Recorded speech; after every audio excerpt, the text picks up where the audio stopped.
আমি ওই 10 দিনের মধ্যেই ভালো পরিবারের সুন্দরী মেয়ে দেখে বিয়ে করেছি।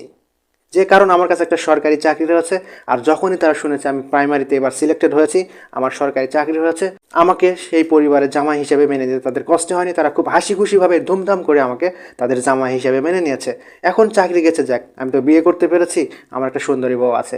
এটা কিন্তু গত 2 দিন আগের খবর যে 2024 সালে প্রাইমারিতে যে একটা বিশাল সার্কুলার প্রকাশিত হয়েছিল, তো সেই সার্কুলারের তৃতীয় ধাপের ফলাফল সর্বশেষ এসে বাতিল করা হয়েছে। তো প্রাইমারিতে তৃতীয় ধাপে প্রায় 6500 জনের চাকরির ফলাফল বা ফাইনাল ফলাফল অর্থাৎ নিশ্চিত হয়ে গেছিল এই 6500 জনের, কিন্তু অবশেষে হাইকোর্ট তাদের এই নিয়োগকে অবৈধ বলে বাতিল করে দিয়েছে। 2024 সালে প্রাইমারির এই বিশাল নিয়োগের তৃতীয় ধাপের ফলাফল নাকি দুর্নীতির মাধ্যমে বা লবিংয়ের মাধ্যমে দেওয়া হয়েছে। তো যার কারণে অনেকেই এখানে টাকা পয়সা বা ঘুষের মাধ্যমে চাকরি পেয়েছে, মেধার ভিত্তিতে এই ফলাফল হয়নি।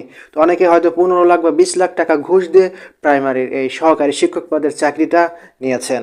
তো মূলত এই অভিযোগে এই 6500 জনের নিয়োগকে বাতিল করা হয়েছে।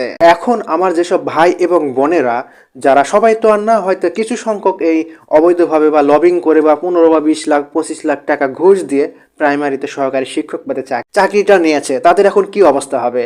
তাদের টাকাও চলে গেল 15 লাখ বা 20 লাখ, আবার তাদের চাকরিটা হলো না। তারা তো ফাটা বাঁশের সিপাহি পড়ে গেল। এখন তাদের এখন কি অবস্থা হবে? কিন্তু যারা মেধায় চাকরি পেয়েছিল তাদের কিন্তু অতটা কষ্ট হবে না, কিন্তু যারা এভাবে দুর্নীতি করে চাকরি নিয়েছে, 15-20 লাখ টাকা দিয়েছে, তাদের কিন্তু খুবই অবস্থা খারাপ হয়ে যাবে। একদিকে সংসার থেকে বা পরিবার থেকে একটা মোটা অঙ্কের 20 বা 15 লাখ টাকাও চলে গেল, অপরদিকে সোনার হরিণ সরকারি চাকরিটাও আর হলো না, হাইকোর্ট থেকে বাতিল করা হয়েছে।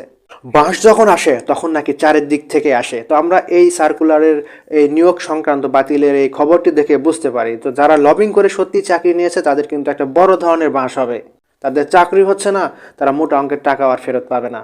তো হাইকোর্টের এই 6500 জনের নিয়োগ বাতিলের খবরে এক ভাই কমেন্ট করেছে, আমিও তো 20 লাখ টাকা ঘুষ দিয়ে এবারে চাকরিটা নিয়েছিলাম, আমি তো ফাটা বাঁশের সিপাহি পড়ে গেলাম, আমার সব শেষ হয়ে গেল। তো সেই ভাইটি আরও লিখেছে, না, আমার সব শেষ হয়নি, আমি একটা কাজের মতো কাজ করেছি। তো আমার যখন প্রাইমারিতে চাকরি হলো বা আমি একটা নিয়োগ পেলাম যে আমি আমার শিক্ষক পদে চাকরি হয়েছে, আমি কিন্তু মিস করিনি। এখন চাকরি গেছে যাক, আমি তো বিয়ে করতে পেরেছি, আমার একটা সুন্দরী বউ আছে। তো এই কথা বলে সেই ভাইটি তার নিজের হতাশা বা কষ্টকে লুকানোর চেষ্টা করছে যে চাকরি গেছে যাক, আমি তো একটা বিয়ে করতে পেরেছি সরকারি চাকরির দোহাই দিয়ে। বিয়ে যেহেতু হয়েছে সে তো আর আমাকে ছেড়ে আর চলে যেতে পারবে না। কিন্তু যারা এখনো বিয়ে করেনি, সরকারি চাকরিতে জয়েন করবে, 1 বছর বা 6 মাস চাকরি করবে, তারপর বিয়ে করবে, তারা কিন্তু হতাশায় পড়ে গেল।